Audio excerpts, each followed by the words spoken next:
Hello guys, it is Draculina here, and today I am doing a review on Fangirl by Rowell. So, I'm back to the webcam just for today because my mom took my camera to take pictures of stuff in some place because, I don't know. So I have to use the crappy webcam. But oh well, because there's like semi-good lighting in the kitchen, which is where I am.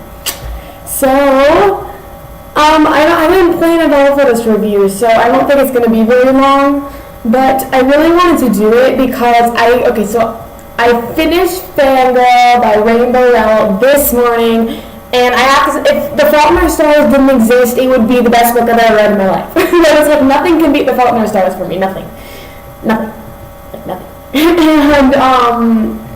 so, oh my god, it was so amazing. So, I read, in case you're wondering, I did read Eleanor and Park. I read that first. I mean, I liked it, but I didn't love it. Like, a couple of my friends told me to read it, so I'm just like, oh, what the heck? And I read it, and they were obsessing over, like, Eleanor and Park's relationship all the time. And honestly, like, I'm sorry if you're a fan of Eleanor and Park, but I didn't love their relationship. Like, I thought it wasn't realistic.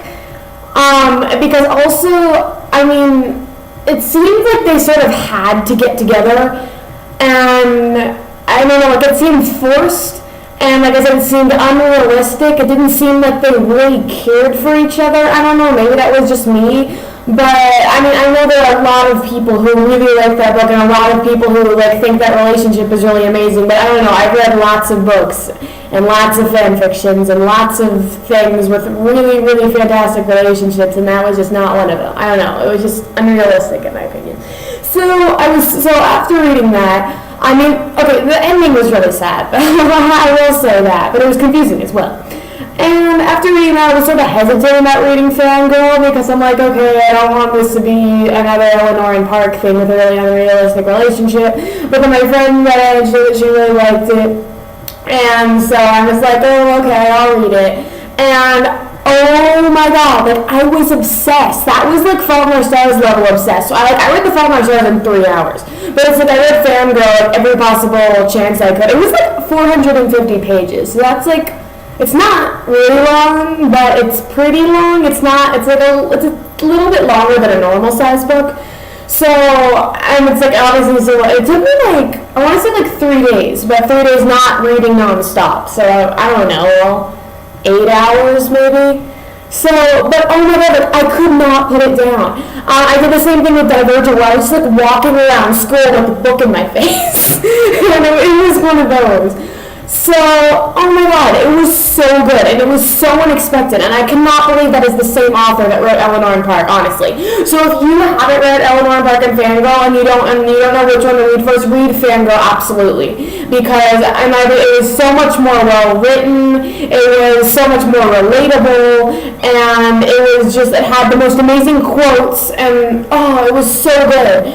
So, Fangirl is about a girl named Cather Avery who's a freshman in college. She just got to college. She has a twin sister named Ren, and I love that name, by the way. Like everyone had the coolest names in this book, and she is a fangirl. She is a huge Simon Snow fangirl. Simon Snow is like a fictional series of books that sadly does not exist. I will talk about that in a second. But it's like Harry Potter with vampires, basically. So, and throughout the book, before every chapter, there is like a passage from either a Simon Snow book by Gemma T. Leslie or a section from one of Kath or Ren's and fan fiction.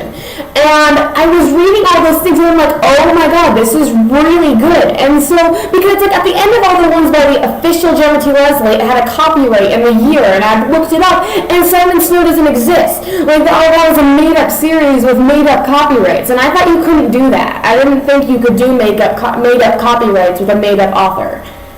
I don't know, maybe that was just me, but I was really upset because I really wanted to read them, but it's like they had so many passages, it was just really, really good. And it's like Harry Potter with vampires, what could go wrong?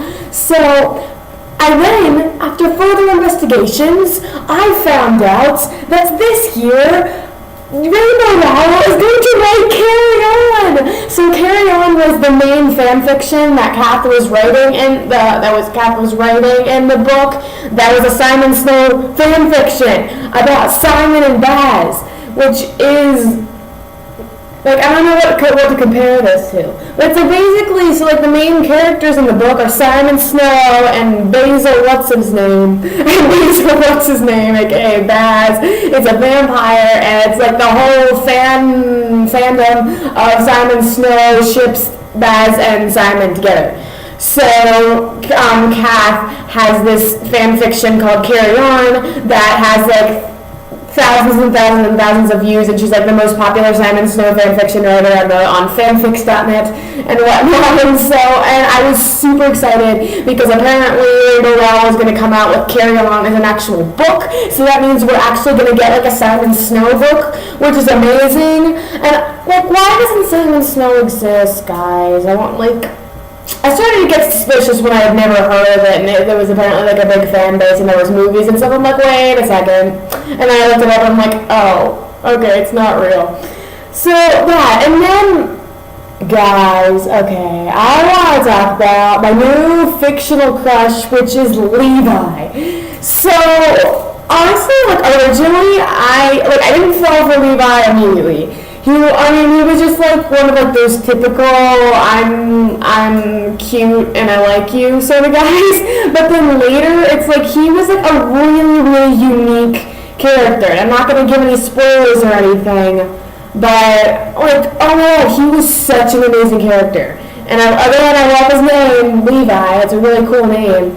And then just like Kath and Levi's relationship was so amazing. Like they just had a really unique relationship, and like no one else and any book I've ever read had that kind of relationship. And like I don't even know how to explain it without giving spoilers, and I don't even know how to explain it giving spoilers. Like you just have to read the book, and it's like the relationship is so amazing. And yeah, and let me think if there's anything else that I could talk about. Okay, so there aren't a lot of feels in this book, which is fine because I really needed a break from books that rip my heart out, because that's all I've been reading recently. Like, do you guys want me to do a review on Unwind? I will talk about Unwind, because Unwind was... I actually might do that after this, because now I want to rant about Unwind. Not rant, because I loved it, but just... Oh, God. So anyway, there weren't a lot of feels. It was a lot more cutesy stuff and funny stuff and just downright amazing stuff, and oh my god, it was just so good. And it will, if you're a person, if you're a reader, and if you're a fan fiction reader or writer, you will love this book. I don't write fan fiction. I suck at fan fiction. I wanted to do like Fault in Our Stars fan fictions before, but I didn't think I would be able to pull it off because I am the complete opposite of Kat. Kat cannot write her own characters. Her mind goes blank. She can only use other people's characters and write fan fiction. I, on the other hand, can only do original stuff. I suck at fan fiction. So, like, I really do. But I read a ton of fan fiction. Like, a ton of fan fiction. I have read almost every single person by fan fiction that exists on fanfiction.com, which is like 200. I've read a couple Hush Hush fan fictions. I've read a lot of Divergent, almost all of the Spoby fan fiction, Pretty Little Liars. Almost all of the Fault in Our Stars. Like I've read like thousands of fan fictions in the past year. I have a problem. So, and if you're a fan fiction reader, you'll get all the fan fiction vocabulary that she uses, and all just, it's like, if you're a fan fiction reader or writer, you'll love it. And also, I love the Outsiders reference. That was amazing because I read that book. And that whole chapter stuff about the Outsiders and then what followed afterward was just absolute perfection. And also, okay guys, so all the quotes. There were so many great quotes in this book, and I love a book with good quotes.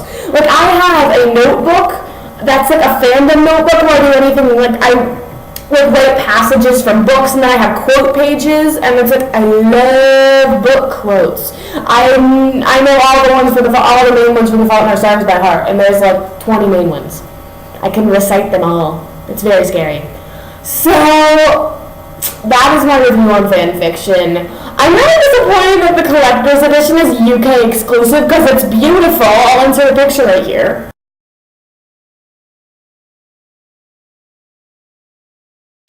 So that's the beautiful Fangirl collector's edition, but it's only available in the UK. I looked it up. And then this is the picture of the normal edition.